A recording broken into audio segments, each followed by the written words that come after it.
Sunod na issue, ayon sa Quadcom ng Kamara, may sapat na basihan para kasuhan si dating Pangulong Duterte dahil sa di umano'y crimes against humanity sa kanyang drug war.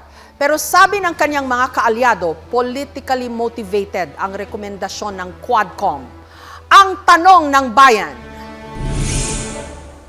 dapat bang sampahan ng kaso si dating Pangulong Duterte o hindi? Para sa lahat ng mga kandidato, itaas na po ninyo ang inyong mga boto, yes or no.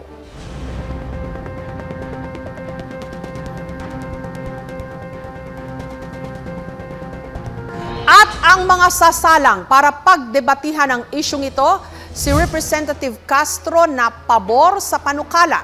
Conditional naman ang tugon ni Senator De La Rosa. Dapat lang kasuhan si dating Presidente Duterte at long overdue na ito. Pati yung mga kasapakat niya at nag-utos sa pagpatay sa war on drugs. Libo-libo ang pinapatay ni Duterte pero wala pang napapanagot. Kaya kailangan talaga ng hustisya ng ating mga mamamayan.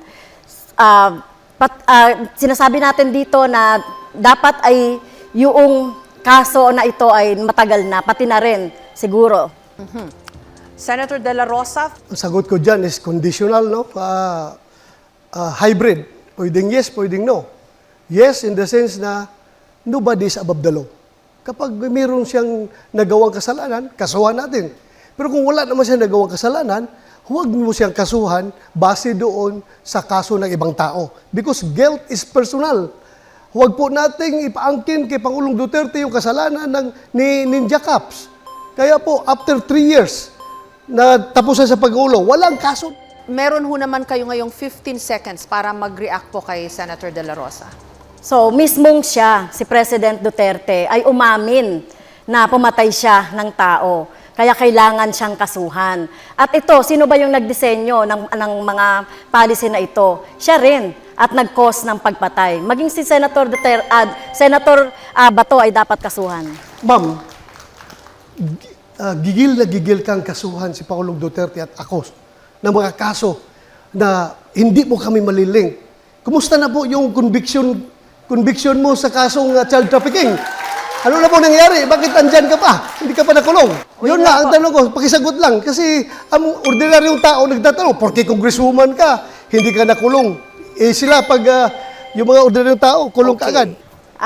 Kung ito po ay nasa Kongreso, ay out of order ko po dahil wala siya sa tanong.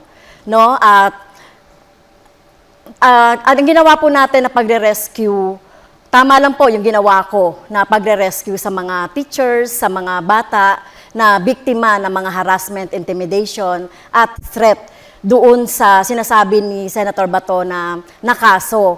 So, kung sino mang mga teachers, gagawin yon, no? Yung ipagtanggol at sagipin yung ating mga teachers at mga estudyante. So, tingin ko po ay walang mali doon sa ginawa po natin doon sa kaso. Now, Senator De La Rosa, may pagkakataon ho kayo na magtanong o mag-react pa rin sa posisyon po ni Representative Castro. 15 seconds po. Ano pong rescue na pinagsasabi niya? Na yung mga parents ng mga bata mismo ay galit na galit sa kanya. Bakit ginamit niya yung mga kabataan para sa kanilang kapakanan? Walang rescue nangyari doon. In fact, konbiktado ang asa sa kaso eh. There was no rescue. Well, yung sinasabi naman po ng mga magulang na galit sa akin, ay ito ay gawa-gawa lang ito. Ito mga magulang na ito. So kung titignan natin yung mga magulang ng mga bata na talagang involved doon sa pag-aaral ng mga bata doon sa Lumad School, ay talagang nangihinayang sila doon sa pagsasara ng mga eskwelahan ng mga lumad. Dahil alam naman natin, kulang talaga sa serbisyong pang-edukasyon ang mga lumad. So talagang sila ay hinayang na hinayang at sinisisi ang gobyerno ng Duterte. Maraming salamat po kay Representative Castro at kay Senator De La Rosa.